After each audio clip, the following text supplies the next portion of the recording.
दुनियाई खेल में हर एक के अपने अपने पसंदीदा खिलाड़ी होते हैं। जब भी कोई खिलाड़ी अपने खेल से रिटायर्ड होता है तो वो अपने मद्दाओं को परेशान और मायूस कर देता है। लोग अपने पसंदीदा खिलाड़ियों से बेपनाह मोहब्बत करते और उनकी कामयाबी की दुआ करते हैं। नाजरीन, आज हम इस वीडियो में इंडिया के सुपरस्टार क्रिकेटर महेंद्र सिंह धोनी के कैरियर और रिटायरमेंट की बात करेंगे।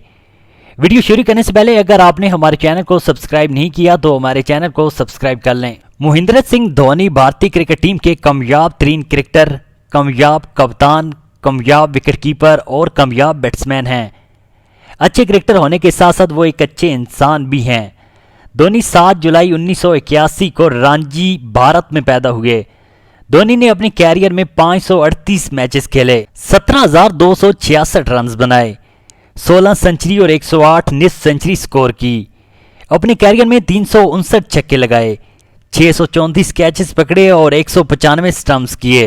गुज़श्ता 16 साल से इंडियन क्रिकेट टीम की नुमाइंदगी करने वाले धोनी ने 15 अगस्त को इंस्टाग्राम पर अपनी एक पोस्ट में बताया कि अपने कैरियर के दौरान वो अपने मद्दाओं के प्यार और साथ का शुक्रिया अदा करना चाहते हैं।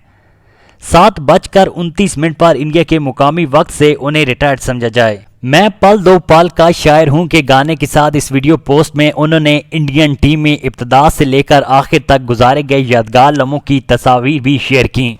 धोनी की अचानक रिटायरमेंट के ऐलान ने उनके मद्दा और तमाम क्रिकेटर्स को हैरान और परेशान कर दिया।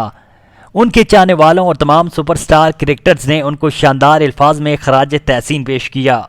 याद रहे कि महेंद्र सिंह धोनी पहले ही 2014 में टेस्ट क्रिकेट को खैराबाद कह चुके हैं। इसके बाद से वो इंडिया की कौमी टीम में सिर्फ वनडे और T20 क्रिकेट खेल रहे थे। बैनुल अक़वामी क्रिकेट से रिटायरमेंट के बावजूद वो रवां साल मुत्तहिदा अरब अमारात में मुनक्किद इंडियन प्रीमियर लीग में चेन्नई सुपर किंग्स की क़ियादत करेंगे।